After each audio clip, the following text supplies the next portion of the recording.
yaitu steril, membela citra buruk. Gambar yang buruk itu adalah salinan bergerak. Kualitasnya jelek, resolusinya di bawah standar.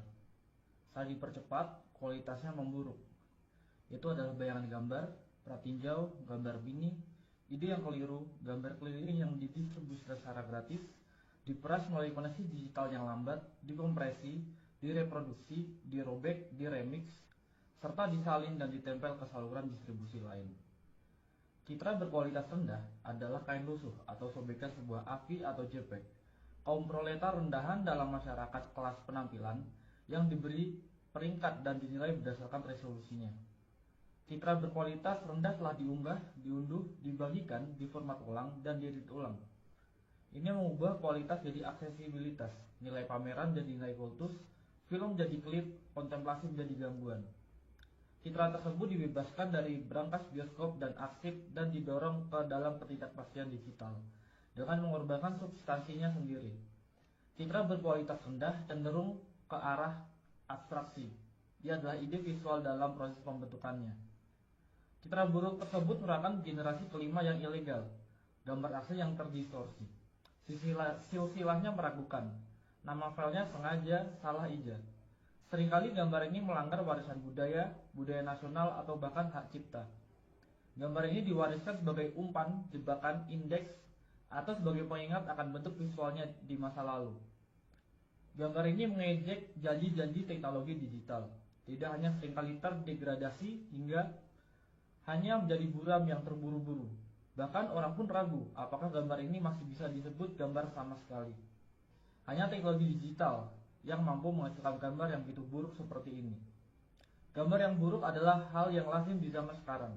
Gambar-gambar yang terbuang dari layar, puing-puing produksi audiovisual, sampah yang terdampar di pantai ekonomi digital. Mereka menjadi saksi atas dislokasi, transfer, dan perbedaan gambar yang penuh kekerasan. Percepatan dan peredarannya dalam siklus ganas kapitalisme audiovisual. Gambar-gambar yang buruk diseret ke seluruh dunia sebagai komoditas atau perwujudannya, sebagai hadiah atau sebagai anugerah. Mereka menyebarkan kesenangan atau ancaman kematian, teori konspirasi atau bajakan, perlawanan atau kebodohan. Gambar-gambar yang buruk menunjukkan hal yang langka, yang jelas, dan yang tak terbayangkan, yaitu jika kita masih mampu menguraikannya. 1. Resolusi rendah. Dalam salah satu film Woody Allen, karakter utamanya tampak buram. Ini bukan masalah teknis, melainkan semacam penyakit yang menimpanya. Citranya selalu kabur. Karena karakter Allen adalah seorang aktor, ini menjadi masalah besar. Ia tidak dapat menemukan pekerjaan. Kurangnya kejelasan citranya berubah menjadi masalah misteri. Kejernihan diidentifikasi sebagai posisi kelas, posisi yang nyaman dan istimewa. Sementara keburaman menunjukkan nilai seseorang sebagai sebuah citra. Namun, hierarki gambar kontemporer tidak hanya didasarkan pada ketajaman, tetapi juga dan terutama pada resolusi. Dia saja toko elektronik manapun dan sistem ini, yang dijelaskan oleh Harun Faroqi dalam sebuah wawancaranya yang penting tahun 2007 menjadi sangat jelas. Dalam masyarakat gambar, peran sebagai toko unggulan. Di toko unggulan, sinema mengambil produk-produk kelas atas dipasarkan dalam lingkungan yang mewah. Turunan yang lebih terjangkau dari gambar yang sama beredar sebagai DVD, di televisi siaran atau daring, sebagai bentuk yang berkualitas buruk. Jelas, gambar beresolusi tinggi terlihat lebih cemerlang dan mengesankan, lebih mimikri dan magis, lebih menakutkan dan menggoda daripada gambar yang buruk. Bisa dibilang, gambar beresolusi tinggi lebih kaya. Kini, bahkan format konsumen pun semakin beradaptasi dengan selera para pencinta film dan penikmat estetika yang bersikeras menggunakan film 35 mm sebagai jaminan visualitas yang murni. Penekanan pada film analog sebagai satu-satunya media yang penting secara visual bergema di seluruh wacana tentang sinema, hampir tanpa mempedulikan nuansa ideologisnya. Tidak pernah menjadi masalah bahwa ekonomi produksi film kelas atas ini dan masih berakar kuat dalam sistem budaya nasional, produksi studio kapitalis, kultus kejeniusan yang sebagian besar laki-laki dan versi asli dan karenanya seringkali konservatif dalam struktur dasarnya. Resolusi diagungkan seolah-olah ketiadaannya sama dengan pengibirian sang pengarang. Pemujaan terhadap ukuran film mendominasi bahkan produksi film independen. Citra yang kaya tersebut menciptakan hierarki tersendiri dengan teknologi baru yang menawarkan semakin banyak kemungkinan untuk secara kreatif merusak citra tersebut. 2. Kebangkitan sebagai gambaran yang buruk. Namun, bersikeras pada penggunaan gambar yang kaya juga memiliki konsekuensi yang lebih serius. Seorang pembicara dalam konferensi esai film baru-baru ini menolak untuk menampilkan cuplikan dari karya Humphrey Jennings karena tidak tersedia proyektor film yang memadai. Meskipun pembicara memiliki pemutar DVD dan proyektor video standar, para hadirin dibiarkan membayangkan seperti apa tampilan gambar-gambar tersebut. Dalam kasus ini, ketidakjelasan gambar tersebut disebabkan oleh kurang lebih bersifat sukarela dan berdasarkan premis estetika. Tetapi, hal ini menjadi padanan yang jauh lebih umum berdasarkan konsekuensi kebijakan neoliberal.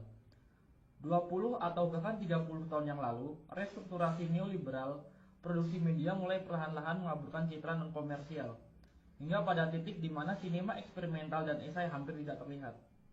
Karena jadi sangat mahal, biaya untuk terus memutar karya-karya ini di bioskop sangat mahal, sehingga dianggap terlalu marginal untuk ditayangkan di televisi. Dengan demikian, karya-karya tersebut perlahan menghilang bukan hanya dari bioskop, tetapi juga dari ruang publik. Esai video dan film eksperimental sebagian besar tetap tidak terlihat kecuali beberapa pemutaran langka di Museum Film Metropolitan atau klub film yang diproyeksikan dalam resolusi aslinya sebelum menghilang lagi ke dalam kegelapan arsip. Perkembangan ini tentu saja terkait dengan radikalisasi neoliberal dari konsep budaya sebagai komoditas, komersialisasi sinema, penyebarannya ke bioskop multiplex, dan marginalisasi pembuat film independen. Hal ini juga terkait dengan restrukturasi industri media global dan pembentukan monopoli atas audiovisual di negara atau wilayah tertentu. Dengan cara ini, materi visual yang resisten atau non-konformis menghilang dari permukaan ke dalam ruang bawah tanah berupa arsip dan koleksi alternatif yang hanya dipertahankan oleh jaringan organisasi dan individu yang berkomitmen yang akan menghindarkan salinan VHS bajakan di antara mereka sendiri. Sumber untuk ini sangat langka. Kaset berpindah dari tangan ke tangan bergantung pada informasi dari mulut ke mulut di dalam lingkaran tertentu. Dari teman dan kolega. Dengan adanya kemungkinan untuk melakukan streaming video online, kondisi ini mulai berubah secara dramatis. Semakin banyak materi langka muncul kembali ke platform yang dapat diakses publik. Beberapa di antaranya dikurasi dengan cermat, contoh Ubu Web, dan beberapa hanya berupa tumpukan barang, yakni YouTube. Saat ini setidaknya ada 20 torrent esai film Chris Marker yang tersedia secara online. Jika Anda menginginkan retrospektif, Anda bisa mendapatkannya. Tapi, ekonomi gambar berkualitas rendah lebih dari sekedar unduhan. Anda dapat menyimpan filenya, menontonnya lagi, bahkan mengedit ulang atau memperbaikinya jika Anda merasa perlu, dan hasilnya beredar. File AVI buram dari karya-karya agung yang hampir terlupakan dipertukarkan di platform P2P semi rahasia. Video ponsel rahasia yang diselundupkan keluar dari museum disiarkan di YouTube. DVD sayang tontonan para seniman diperdagangkan. Banyak karya sinema avant-garde, esai, dan non-komersial telah dihidupkan kembali sebagai gambar berkualitas rendah, suka atau tidak suka. 3. Privatisasi dan pembajakan. Kemunculan kembali cetakan langka karya-karya sinema militan, eksperimental, dan klasik, serta seni video sebagai gambar berkualitas rendah memiliki makna tersendiri. Situasi mereka mengungkapkan lebih dari sekedar isi atau tampilan gambar. Hal ini juga mengungkapkan kondisi marginalisasi mereka, konstelasi kekuatan sosial yang menyebabkan peredaran mereka secara daring sebagai citra yang buruk. Gambar-gambar berkualitas buruk disebut berkualitas buruk karena tidak diberi nilai apapun dalam masyarakat kelas gambar. Statusnya sebagai gambar terlarang atau terdegradasi memberikan pengecualian dari kriteria tersebut. Kurangnya resolusi pada gambar-gambar tersebut membuktikan bahwa gambar-gambar itu telah dirampas dan dipindahkan. Jelas, Kondisi ini tidak hanya terkait dengan restrukturasi neoliberal produksi media dan teknologi digital, tetapi juga berkaitan dengan restrukturasi pasca sosialis dan pasca kolonial negara-negara bangsa, budaya mereka, dan arsip mereka. Sementara beberapa negara bangsa dibongkar atau runtuh, budaya dan tradisi baru diciptakan, dan sejarah baru dibangun. Hal ini jelas juga mempengaruhi arsip film dalam banyak kasus. Seluruh warisan cetakan film dibiarkan tanpa kerangka pendukung budaya nasionalnya, seperti yang pernah saya amati dalam kasus Museum Film di Sarajevo. Arsip nasional dapat menemukan kehidupan selanjutnya dalam bentuk toko penyewaan video. Sayang bajakan merembes keluar dari arsip tersebut melalui privatisasi yang tak terorganisir. Di sisi lain, bahkan perusahaan Inggris pun menjual isinya secara online dengan harga yang sangat tinggi. Seperti yang dicatat oleh Kotwo Esun, citra buruk beredar sebagian karena kekosongan yang ditinggalkan oleh organisasi perfilman negara yang merasa terlalu sulit untuk beroperasi sebagai arsip 16 atau 35 mm atau untuk mempertahankan infrastruktur distribusi apapun di era kontemporer. Dari perspektif ini, citra buruk mengungkapkan penurunan dan degradasi esai film atau bahkan sinema eksperimental dan non-komersial apapun yang di banyak tempat dimungkinkan karena produksi budaya dianggap sebagai tugas negara. Privatisasi produksi media secara bertahap menjadi lebih penting daripada produksi media yang dikendalikan atau disponsori negara. Namun di sisi lain, privatisasi konten intelektual yang merajalela bersama dengan pemasaran online dan komodifikasi juga memungkinkan pembajakan dan pengambilalihan. Hal ini menimbulkan peredaran citra buruk. 4. Sinema yang tidak sempurna. Muncul citra yang buruk mengingatkan kita pada manifesto ketiga klasik untuk sinema yang tidak sempurna karya Juan Garcia Espinosa yang ditulis di Kuba pada tahun 1960-an. Espinosa berpendapat untuk sinema yang tidak sempurna karena menurutnya sinema yang sempurna secara teknis dan artistik mahir hampir selalu merupakan sinema reaksioner. Sinema yang tidak sempurna adalah sinema yang berupaya mengatasi pembagian kerja dalam masyarakat kelas. Ia menghubungkan seni dengan kehidupan dan sains, memburukkan perbedaan antara konsumen dan produsen, penonton dan pengarang. Ia bersikeras pada identitasnya sendiri. Ketidaksempurnaan populer tapi bukan konsumerisme dilakukan tanpa menjadi birokratis. Dalam manifestonya, Espinosa juga merefleksikan janji-janji media baru. Ia dengan jelas memprediksi bahwa perkembangan teknologi video akan membahayakan posisi elitis para pembuat film tradisional dan memungkinkan semacam produksi film massal, seni rakyat. Seperti ekonomi gambar yang buruk, sinema yang tidak sempurna mengurangi perbedaan antara penulis dan penonton serta menggabungkan kehidupan dan seni. Yang terpenting, visualitasnya sangat terkompromikan, buram, amatir, dan penuh artefak. Dalam beberapa hal, ekonomi citra yang buruk, hal ini sesuai dengan deskripsi sinema yang tidak sempurna. Sementara deskripsi sinema yang sempurna lebih mewakili konsep sinema sebagai toko unggulan. Namun, sinema yang tidak sempurna, yang nyata dan kontemporer, jauh lebih ambivalen dan afektif daripada antisipasi Espinosa. Di satu sisi, ekonomi gambar berkelas rendah dengan kemungkinan distribusi global yang langsung dan etika remix dan apropriasi memungkinkan partisipasi kelompok produsen yang jauh lebih besar daripada sebelumnya. Namun, ini tidak berarti bahwa peluang-peluang ini hanya digunakan untuk tujuan progresif. Ujar kebencian, spam, dan sampah lainnya juga menyebar melalui koneksi digital. Komunikasi digital juga telah menjadi salah satu pasar yang paling diperebutkan. Sebuah zona yang telah lama mengalami akumulasi modern baru yang berkelanjutan dan upaya privatisasi besar-besaran, dan sampai batas tertentu berhasil. Jaringan tempat beredarnya gambar-gambar buruk tersebut jadi platform bagi kepentingan bersama yang baru dan rapuh, sekaligus medan pertempuran bagi agenda komersil dan nasional.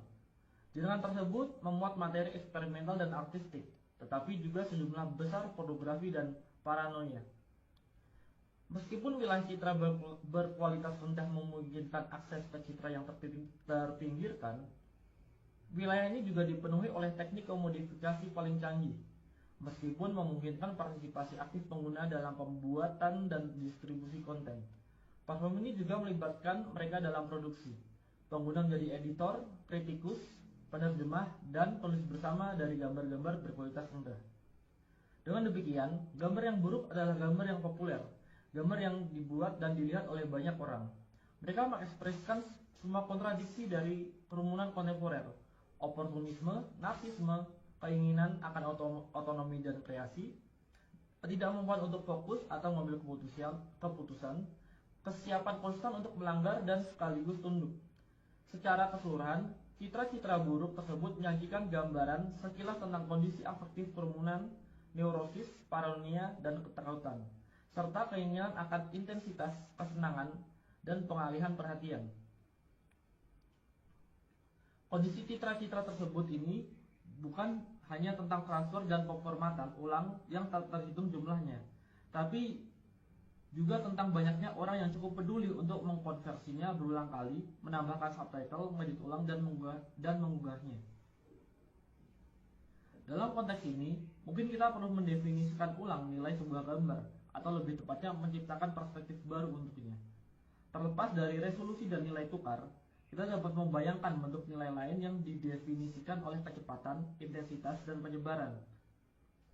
Gambar yang buruk adalah buruk karena sangat terkompresi dan menyebar dengan cepat. Gambar tersebut kehilangan materi dan memperoleh kecepatan. Tetapi gambar tersebut juga mengekspresikan kondisi dematerialisasi yang tidak hanya dimiliki oleh warisan seni konseptual, tetapi terutama oleh mode produksi semiotik kapital, seperti yang dijelaskan oleh Felix Guattari, mendukung penciptaan dan penyebaran paket data yang ringkas dan fleksibel yang sangat diintegrasikan ke dalam kombinasi dan rangkaian yang semakin baru. Penyederhanaan konten visual ini, konsep yang sedang terbentuk dari gambar, menempatkan dalam suatu perubahan informasi umum dalam ekonomi pengetahuan yang berbagai gambar dan keterangannya keluar dari konteks ke dalam pusaran deteritorialisasi kapitalis permanen. Sejarah seni konseptual menggambarkan hal ini, dematerialisasi objek seni, pertama-tama sebagai gerakan perlawanan terhadap nilai fetisisme visibilitas. Namun kemudian, objek seni yang telah didematerialisasi ternyata sangat cocok dengan semiotisasi kapital, dan dengan demikian, dengan arti tertentu, pergeseran konseptual citra buruk. Dalam kapitalisme, citra buruk juga mengalami ketegangan serupa. Di satu sisi, ia beroperasi melawan nilai fetisisme resolusi tinggi. Di sisi lain, justru nilai mengapa ia akhirnya terintegrasi sempurna ke dalam kapitalisme informasi yang berkembang pesat, pada rentang perhatian yang terkompresi, pada kesan daripada impresi, pada essensitas daripada kontemplasi, pada pratinjau daripada pemutaran. 5. Kawan, bagaimana ikatan visual Anda hari ini? Namun, secara bersamaan, terjadi pembalikan paradoks. Peredaran gambar-gambar berkualitas rendah menciptakan sebuah sirkuit yang memenuhi ambisi awal sinema militan dan beberapa esai dan eksperimental untuk menciptakan ekonomi gambar alternatif, sebuah sinema yang tidak sempurna yang ada di dalam maupun di luar dan di bawah arus media komersial. Di era berbagi file, bahkan konten yang terpinggirkan pun beredar kembali dan menghubungkan kembali audiens yang tersebar di seluruh dunia. Citra buruk tersebut dengan demikian membangun anonimitas. Jaringan global menciptakan sejarah bersama. Ia membangun aliansi saat menyebar, memicu menerjemahkan atau salah tafsir, dan menciptakan publik serta debat baru. Dengan kehilangan substansi visualnya, ia mendapatkan kembali sebagai kekuatan politiknya dan menciptakan aura baru di sekitarnya. Aura ini tidak lagi didasarkan pada kekekalan asli, tetapi pada sifat sementara salinannya. Ia tidak lagi berlabuh ke dalam ruang publik klasik yang dimediasi dan didukung oleh kerangka negara bangsa atau korporasi, tetapi mengambang di permukaan kumpulan data yang sementara dan meragukan. Dengan terlepas dari kasanah perfilman konvensional, karya ini terdorong ke layar-layar baru dan sementara yang dirangkai oleh keinginan para penonton yang tersebar. Oleh karena itu, peredaran gambar-gambar yang buruk menciptakan ikatan visual. Demikian juga Vertov pernah menyebutnya. Ikatan visual ini menurut Vertov dimaksudkan untuk menghubungkan para pekerja di seluruh dunia satu sama lain. Ia membayangkan semacam bahasa adamik visual komunis yang tidak hanya dapat memberi informasi atau menghibur, tapi juga merorganisir para penontonnya. Dalam arti tertentu, mimpinya telah menjadi kenyataan, meskipun sebagian besar di bawah kekuasaan kapitalisme informasi global yang audiensnya terhubung hampir secara fisik melalui kegembiraan bersama, keselarasan afektif, dan kecemasan. Namun, ada juga peredaran dan produksi gambar berkualitas rendah yang dihasilkan oleh kamera ponsel, komputer rumahan, dan bentuk distribusi yang tidak konvensional. Koleksi optiknya, penyusunan kolektif sebagai file atau sirkuit distribusi akan rumput, mengungkapkan hubungan yang tidak menentu dan kebetulan antara para produsen dimanapun yang secara bersamaan membentuk audiens yang tersebar. Peredaran gambar-gambar berkualitas buruk memicu baik jalur perakitan media kapitalis maupun ekonomi audiovisual alternatif. Selain banyak kebingungan dan keheranan, hal ini juga berpotensi menciptakan gerakan pemikiran dan pengaruh yang mengganggu. Peredaran gambar berkualitas rendah dengan demikian memulai babak lain dalam dianologi histori sirkuit informasi nonkonformis, ikatan visual Vertov, pedagogi pekerja internasionalis yang dijelaskan oleh Peter Weiss dalam The Aesthetic of Resistance, sirkuit sinema ketiga, dan trikontinentalisme, pembuatan film dan pemikirnya yang tidak berpihak.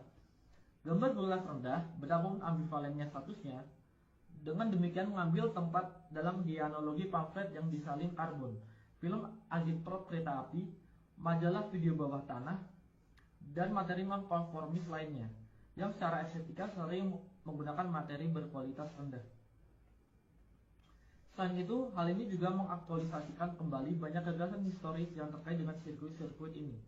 Antara lain, gagasan Vertov tentang ikatan visual. Bayangkan seseorang di masa lalu dengan baret bertanya kepada Anda, "Kawan, apa ikatan visual Anda hari ini?" Anda mungkin menjawab, "Ini adalah tautan ke masa kini." 6. Sekarang. Citra buruk tersebut mewujudkan nasib setelah kematian banyak mahakarya sinema dan seni video di masa lalu. Karya-karya tersebut telah diusir dari surga terlindungi yang tampaknya pernah menjadi milik sinema. Setelah dikeluarkannya dari arena budaya nasional yang terlindungi dan seringkali proteksionis, dibuang dari peredaran komersial, karya-karya ini menjadi pengembara di tanah tak bertuan digital, terus-menerus mengubah resolusi dan formatnya, kecepatan dan medianya, bahkan terkadang kehilangan nama dan kredit di sepanjang jalan. Sekarang banyak dari karya-karya ini kembali sebagai gambar yang buruk, saya akui. Tentu saja orang bisa berpendapat bahwa ini bukanlah yang asli, tetapi kemudian, tolong siapapun, tunjukkan kepada saya yang asli. Citra buruk tersebut bukan lagi tentang hal yang sebenarnya yang asli dan orisinal. Sebaliknya, ini tentang kondisi eksistensinya yang nyata, tentang sirkulasi kerumunan, penyebaran digital, temporalitas yang terpecah-pecah dan fleksibel. Ini tentang pembangkangan dan mengappropriation, sama seperti tentang konformisme dan eksploitasi. Singkatnya, ini tentang realitas.